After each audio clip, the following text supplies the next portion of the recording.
amazing viewers. Thank you so much for joining me on my program once again. I appreciate you wherever you are connecting from. If you have not subscribed to my channel, please kindly subscribe to my channel. Click the notification bell so that you'll be notified each time I upload a video.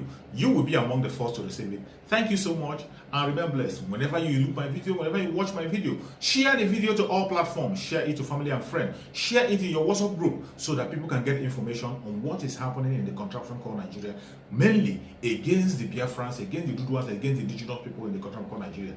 I try as much as possible to set the record straight. I don't preach hate speech. I don't speak against people. I set the record straight. The only important thing I do here is to make sure that the plight of the people remains on the front burner and the world will know the true story of what is going on in the contraption called Nigeria.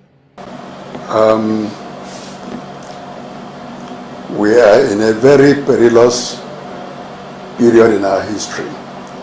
I mean, our labor, our people. We've never had it so bad in our history. During the colonial period, the Igbos had very trustworthy, very powerful, highly united leadership. I'm referring to the time of the Azikiwes, the time of Michael Operas, the time of ZCOBs and others. We had leadership. Incidentally, before then, the Igbo women had shown a high level of leadership unparalleled in many countries of the world at the time. They were the first to shake the very foundation of colonial domination. In Nigeria, in fact, we are told that that was the first in the entire colonial system. I'm referring to the 1929 Women Resistance Movement, which is wrongly called Aba Women Riot. In the time of the Azikiwes, Michael Operas, ZCOBs, Akanibiam and others, the Igbos had a highly united leadership. That's why when the war came, these leaders from the background that formed the foundation, the prop of the military rule in Alibo. I don't want to go much into that. We all know the strengths and weaknesses, whatever errors that were committed. And why would there be not error? Because at the time, the Igbos were led by young men, many of whom were just about 30 years, 31, 32 years old. The youths, as we know, are usually very energetic, very full of patriotic zeal and determination, energy. The youths are the warriors of their various communities, protect their communities. And that's what Emeka Odumegwu Ojukwu and his men were during the Civil War. They mobilized us and we fought with them, you know. But then because of some errors, perhaps errors committed because the leadership then had limited experience of the world, of the forces that dominate and control the world then. Particularly, they didn't understand that that was the period of the Cold War, where the world was divided into two, the East and the West. And those who were in a situation fighting for their freedom and who understood the realities of the world at the time were able to exploit the dynamics of world politics at the time to save their people. I'm referring to Nelson Mandela in South Africa, Augustine Neto, Swazimbi, and others. I'm also referring to Fidel Castro in Cuba and some other leaders who exploited, understood dynamics of the world at the time. They were able to align their own struggle very constructively and achieve freedom for their people. We didn't quite understand the world at the time. That's part of our failure in the Biafra experiment of 1966, 67, of 70. Today, the situation is worse. We don't even have leadership. We don't even have government we call our own, standing firm, tall against the forces fighting us. Patriotically defending our people, ready to die for our people. We do know there are some people, some leaders. We have some leaders, no doubt. The Igbos are not without patriotic leaders, there are some of them. But one problem at this historical period, that Igbo leadership is not properly blended. Not properly blended to lead us to face the challenge of this period. That is our number one problem at the time. That's our number one problem at the time. And because of this situation, we find ourselves highly vulnerable. We find the youths again trying to fill the gap, which they are not fully equipped to fill the gap. So what is required today, our people, is that we need a properly blended Igbo leadership. We need to come together once more. This is something we've been trying to do, something we've been pointing out since 2014, when the Igbo intellectuals from all over the world organized what we called a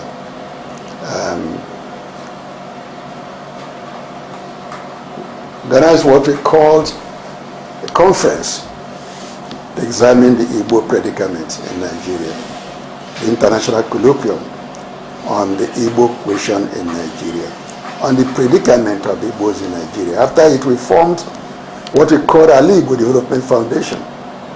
And ever since then, we've been working with our people, whether in Ohaneze, Izukomunna, and other platforms. We've been working with them.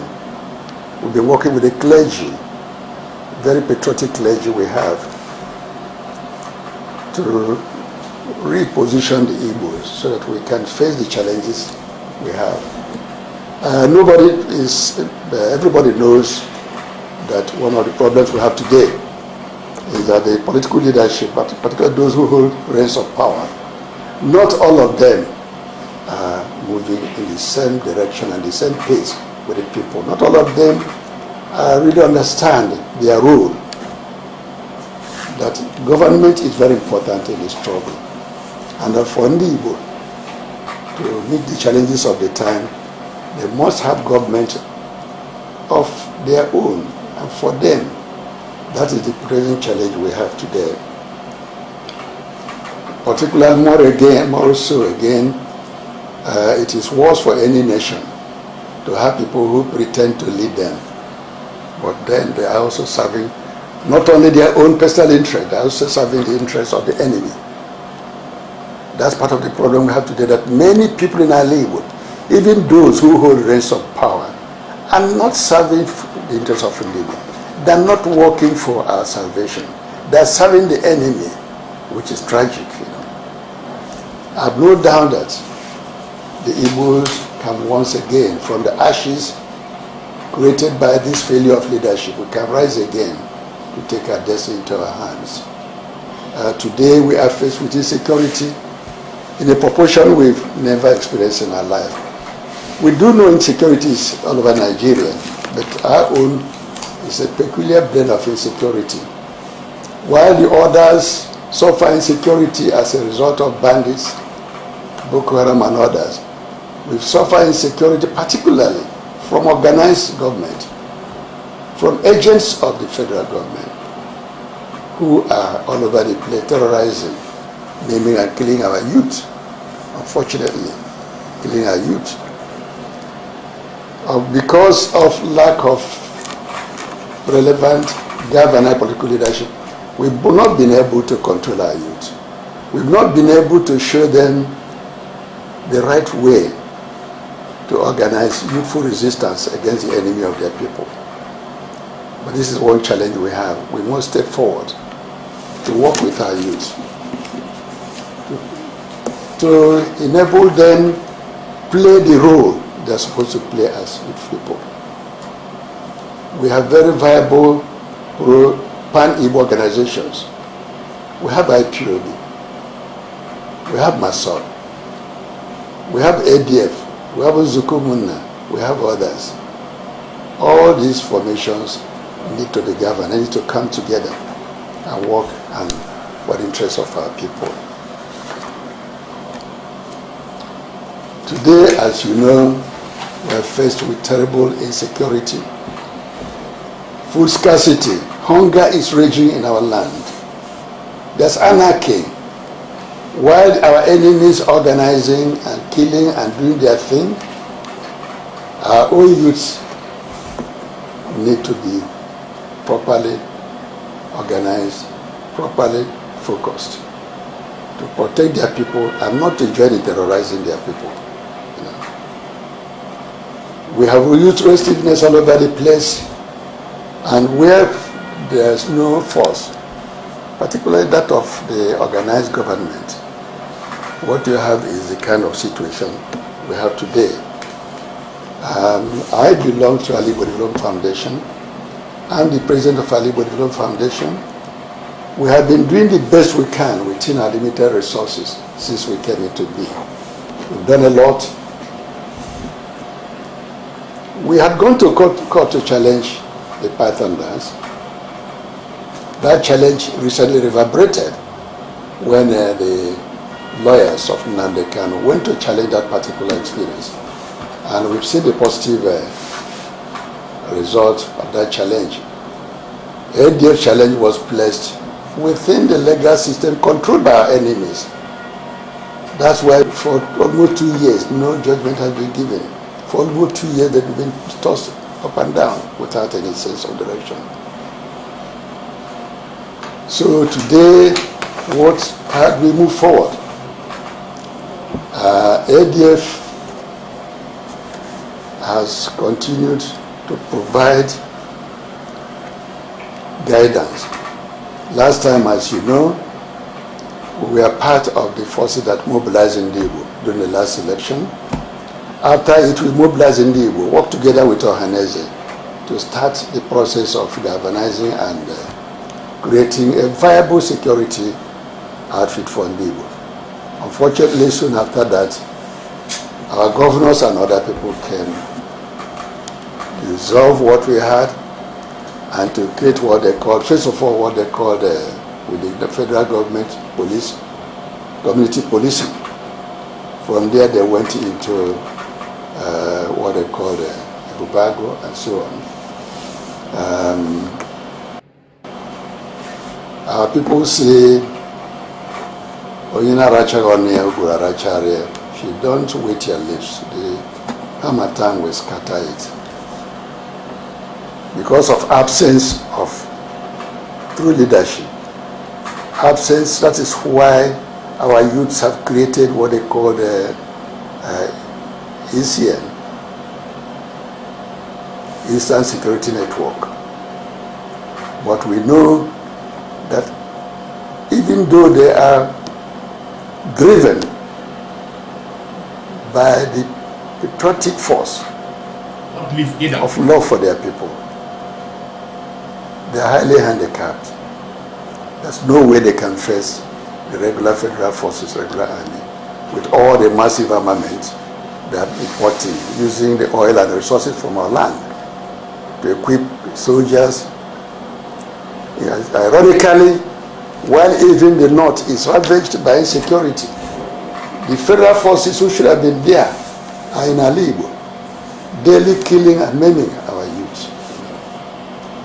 But we have a responsibility as leaders, as people, to find a way, best way to galvanize our youth and show them the correct path to resistance in a period like this. And the area of food scarcity and control of our land, ADF has launched what we call a Kurulo. First of all, a Kurulo movement was launched during the quick notice, which the northern people gave us, people to go home, meaning that they were about seizing their property and asked us to go home. At that point in time, ADF did take the matter to United Nations, We took the matter to American Congress, and we know United Nations Secretary did send people around to come and find out what is happening. ADF has also done a lot in galvanizing people politically. During the last election, we worked together with our NSND and pointed out to our people the direction we should vote, and thank God they did that. We've also been in touch with many people, communities and so on. In recent times, we've engaged in what we call the Akurulo Cooperative Movement, which is aimed at producing food for our people and also protecting our communities. We've been able to set up land, agricultural land in so many places, in a number of places. We train some of our youths who are ready to work in these farms. And we're happy that the spirit of Akurulo is catching on to Igbo land. Many organization people are now in the field, driving the Akurulo business in the area of agricultural production. We have quite a lot of land, and we can feed ourselves. But at the same time, we know that the challenge of insecurity is there, so we must also organize ourselves in such a way that we can at the same time deal with the insecurity caused by Boko Haram, caused by all the anarchist infiltrations into our land. What is now before us now is, how do we galvanize ourselves?